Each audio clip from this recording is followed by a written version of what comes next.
Unknown suspects killed a married mother of 4 children by cutting her throat with a sharp instrument in Demeli police station area. Unknown suspects entered the victim's house and committed the crime.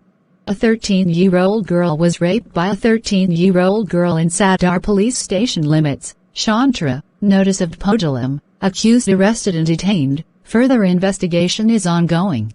District Administration Jillam operations against artificial inflation and hoarding. Under the direction of Deputy Commissioner Cameron Khan, Assistant Commissioners and Price Control Magistrates in Jillam and Shulls conducted more than 1130 raids and caught 67 violations during the last 1 week, on which wholesalers and hoarders were fined a total of Rs 3,86,000. Additional fines were imposed.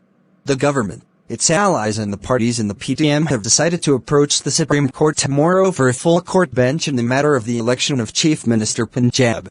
The T20 leagues that are emerging rapidly around the world have targeted international cricket, due to which the mutual series started winding down, and the proposal to end the ODI format has also come forward. India is already full of its strength. In protest, a bill has allocated a window of 2.5 months